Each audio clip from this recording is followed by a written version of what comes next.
Hi, I'm Kayla Pike, part of Group C. We also have April and Caitlin. Please pause to read our student biographies. How can you use the 4 dimensions of student biography cards to help CLD students in your classroom? First, the sociocultural process. Biography cards will help us understand the native language support from the parents. Teachers will know more about prior academics and learning styles to create a safe classroom culture. Next is language development. Knowing the student's first language will help the teachers to acknowledge and promote a student's native language. Knowing language development allows teachers to offer support with culturally responsive materials.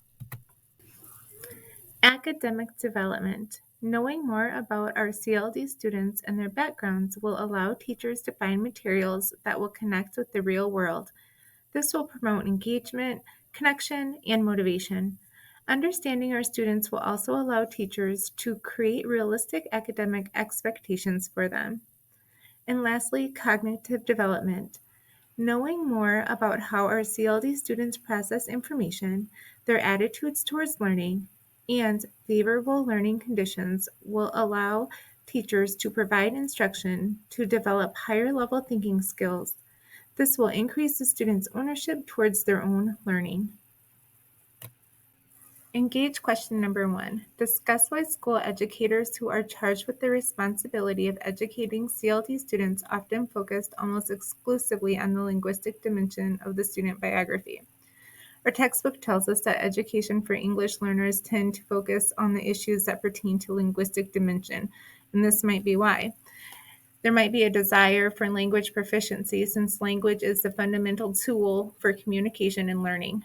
Prioritizing language development may ensure that students are able to access and engage in the curriculum. Also, educators may emphasize linguistic skills as an attempt to help students perform well on standardized tests. Also, language makes it easier for students to express their ideas, thoughts, ask questions, and seek help. Focusing on linguistics may improve classroom participation. There are multiple things that are similar and different between L1 and L2 accusation. For L1, the main model for the language is at home between parents and caregivers, whereas the model for L2 is typically at school between teachers and peers. When kids are learning their first language, they're internally motivated in order to communicate with their siblings and parents. It's cognitively demanding, and they go through these predictable stages. And most people have a high level of proficiency in their first language. Whereas with L2, the model's at school, these students already have a form of language communication and thought, so they may be transitioning from L1 to L2. They may be applying the rules from their L1 to their L2, code switching back and forth, and thinking about cognates when they are learning English.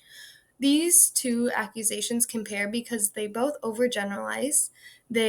Students think about interactions with other people. Both times students go through a silent period, and they both need process time in order to figure out what's needed of them and how to relay what they're trying to say. For Engage 3, we're going to discuss the 3 environmental components that are crucial to second language acquisition, according to Wong-Filmer, and discuss in detail the implications of that 3rd component for the organization of the classroom environment. So according to Wong-Filmer, the 3 environmental components that are crucial to second language acquisition are learners who recognize the need to learn a language, the social setting where the dominant language is spoken, and the speakers who are fluent in the target language and are willing to help. Wong-Filmer's theory taps into the motivation of all human beings, especially children and teens, for the need for social connection and friendship. According to Wong-Filmer, the classroom would be an ideal setting for second language acquisition.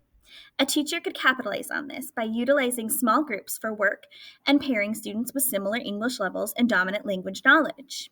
The teacher could allow both dominant or English to be spoken and to allow students with students to have discussions within the classroom. For younger grades, this could be done in morning meeting or when working on a small group project. And for older grades, maybe homeroom or other project-based learning opportunities could be embedded within other subjects. Basically, allowing kids to be kids and be social at school, it will have a huge impact on the way that they learn and pick up the second language. Connect questions. First language acquisition is the process through which children learn their first language. It is argued that 50% of our first language acquisition processes are completed by the age of 6. It is also noted that it takes the remainder of our lifetime to complete these processes. Number 2, communicative competence is the level of language expertise that allows users to depict and decode messages and to understand meaning within certain contexts. Context in communication is crucial because it makes communication effective. It gives communication its meaning and purpose. Number 3, I do not remember a lot about my own language acquisition. However, I do remember when my children began to develop phonology in primary language during the years of 2 and 3. I recall that syntax came shortly after that in the ages of 3 and 4. I feel that exposure, repetition, and speaking and listening opportunities played a large role in that development. There are 5 stages when students are going through second language acquisition: pre production, early production, speech emergence, intermediate fluency, and advanced fluency.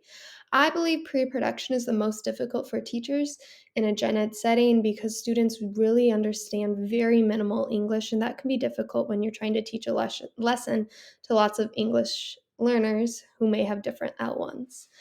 The first 3 stages of second language acquisition are associated with limited language production in L2. Students possess CALP capacities in L2 and intermediate and advanced fluency stages because students are exploring extensive vocab, have increased comprehension and writing skills of a native English speaker.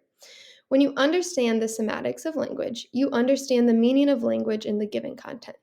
This is important for a constructivist language learning environment because being able to understand the context can provide multiple opportunities for academic language interactions between students.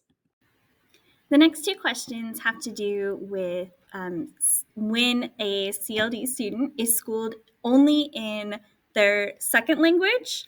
It'll take 5 to 10 years to attain grade level norms. However, if they are schooled in both their primary language and their second language, at least through 5th or 6th grade, it only takes 4 to 7 years to attain grade level norms.